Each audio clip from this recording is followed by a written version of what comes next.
Deus, eis todo bom e bonito que o meu pecador. Skull and Bones, Ossos e Crânios. A irmandade secreta que forma presidentes americanos.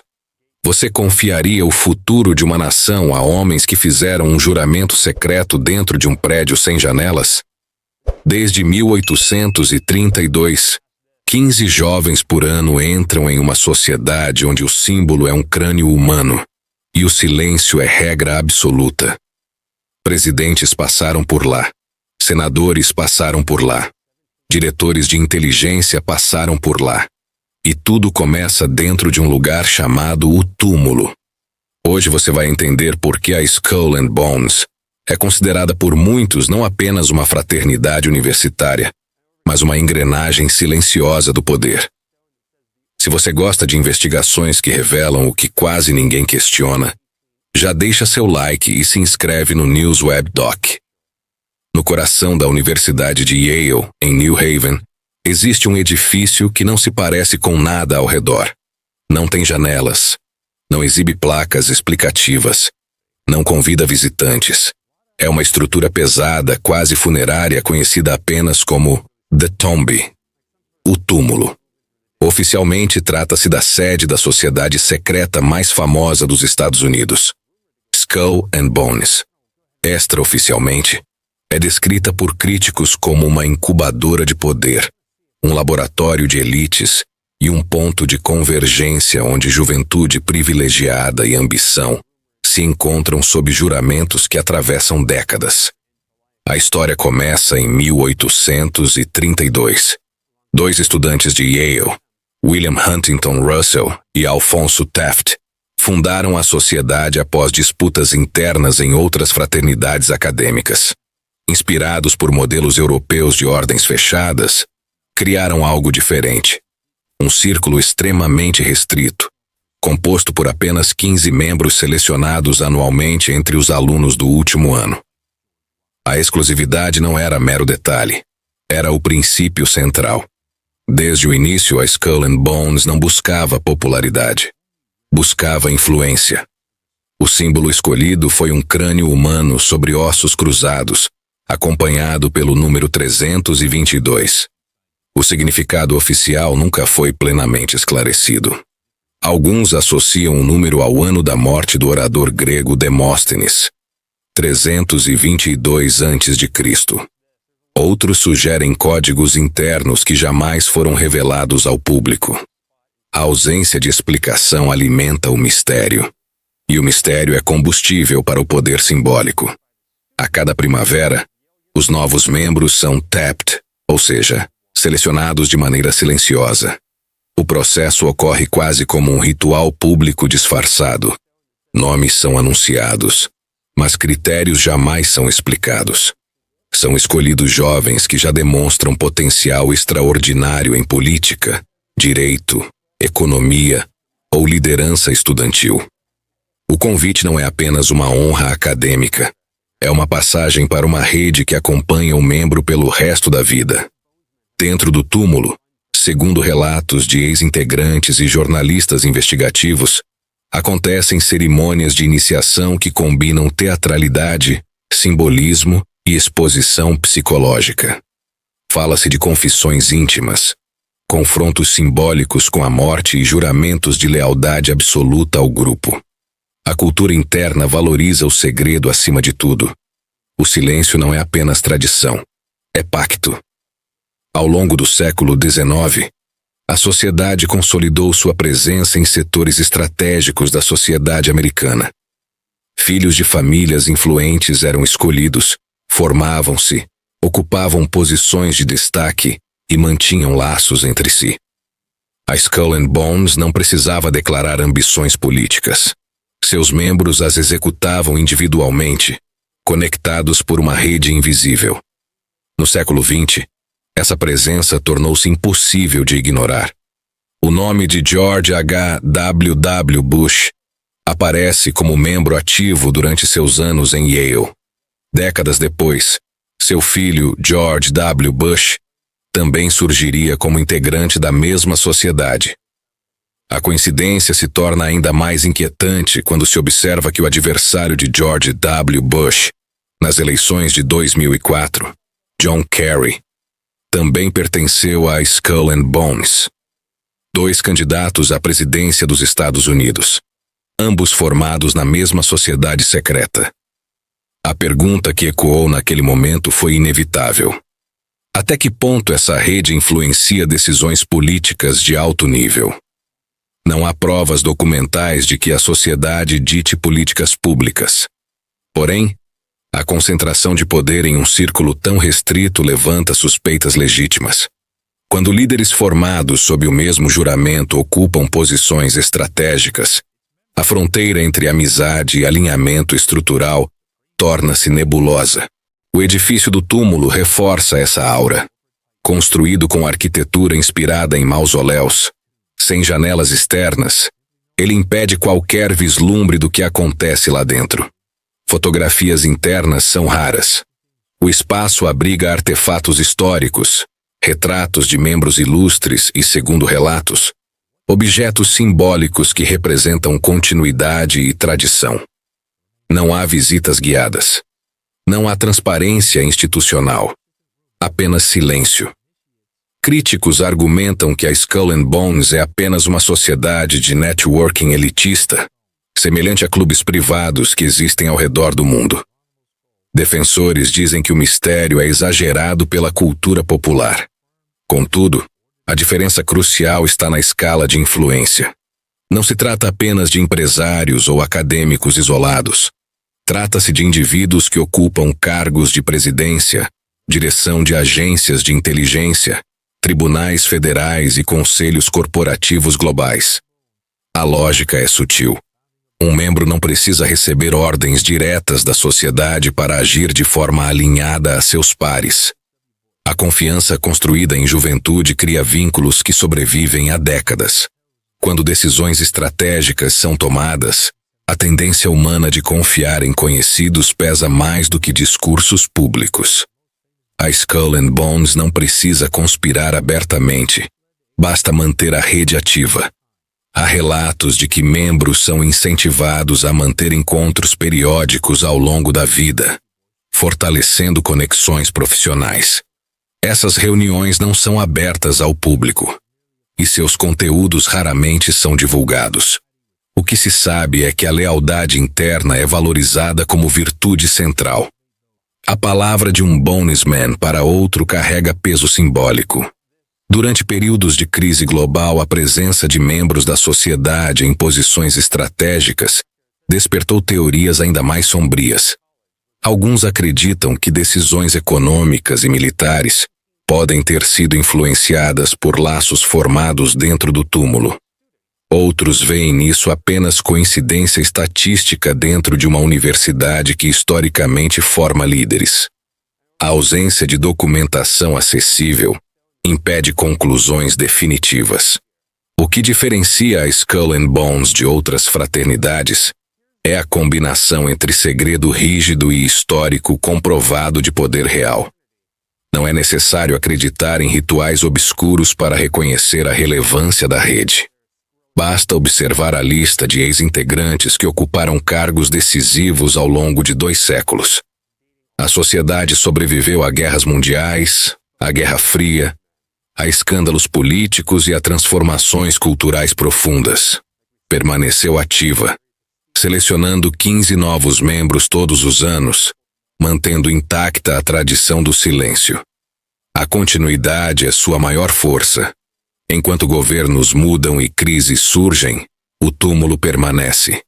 Existe algo profundamente inquietante na ideia de que decisões que afetam milhões possam ser moldadas por relações estabelecidas em segredo durante a juventude. Democracias se fundamentam na transparência e na responsabilidade pública. Sociedades secretas operam na direção oposta.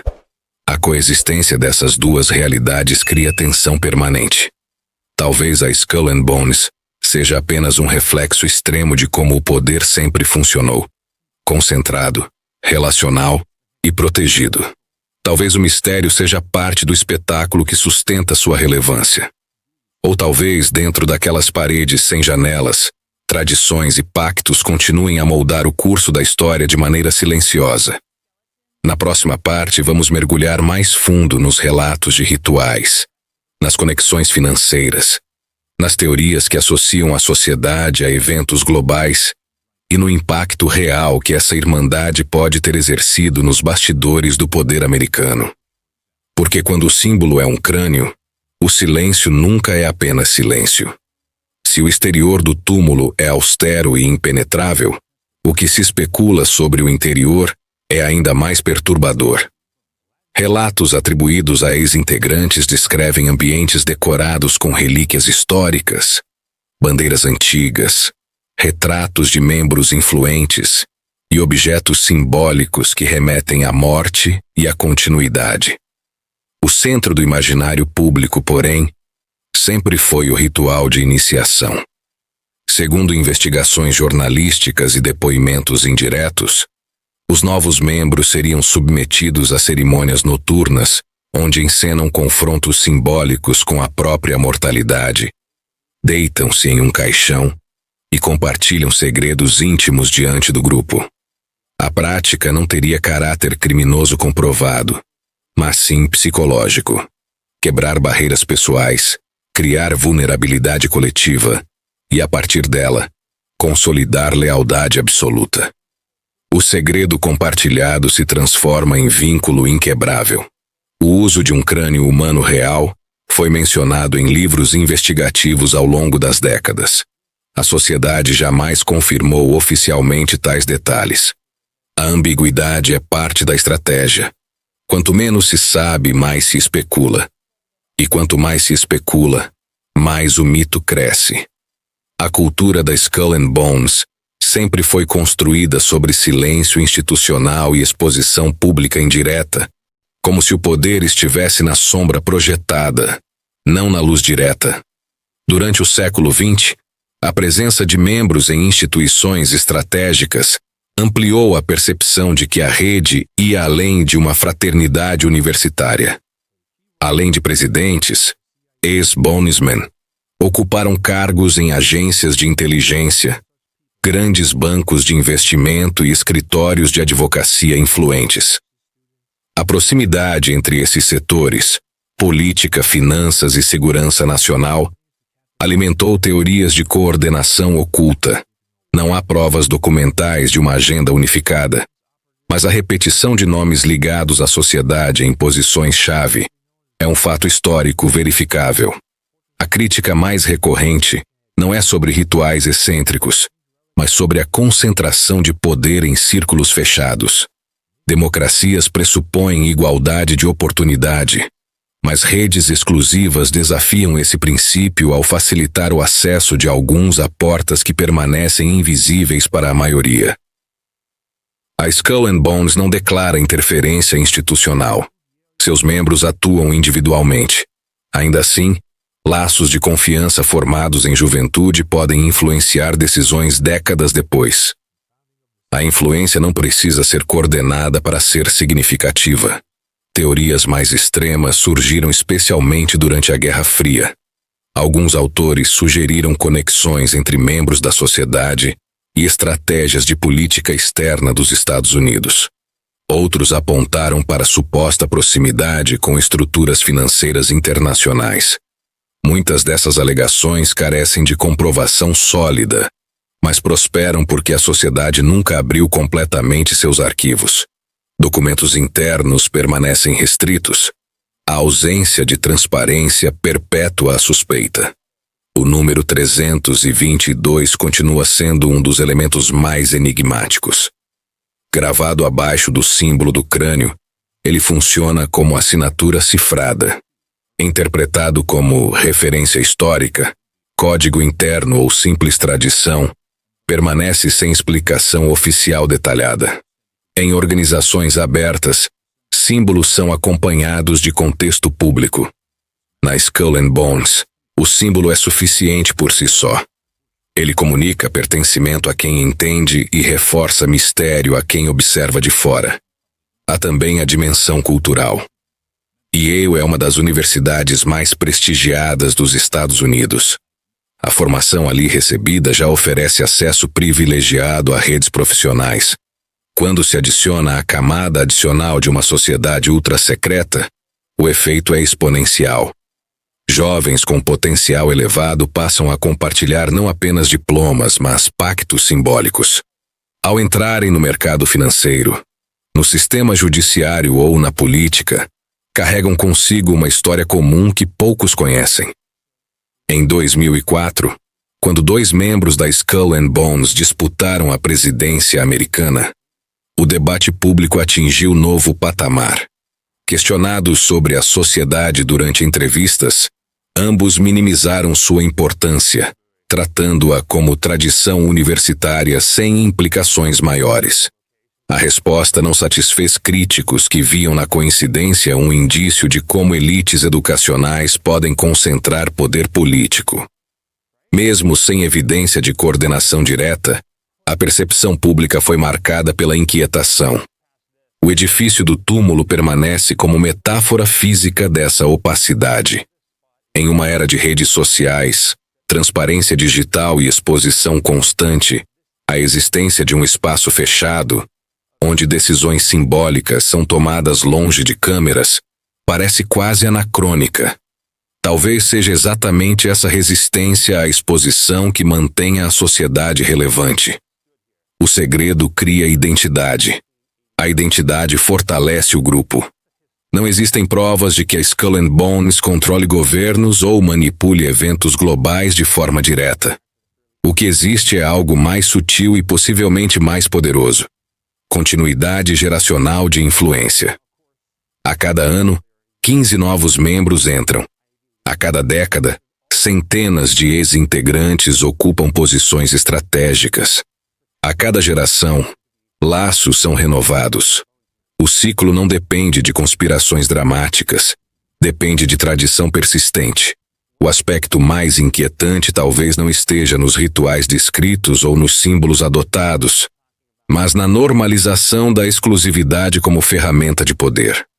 Quando círculos restritos moldam lideranças, o acesso desigual torna-se estrutural. A Skull and Bones representa um exemplo extremo dessa dinâmica.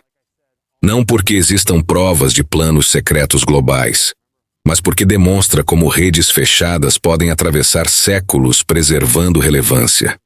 No fim, o verdadeiro enigma não é o que acontece dentro do túmulo em uma noite específica de iniciação.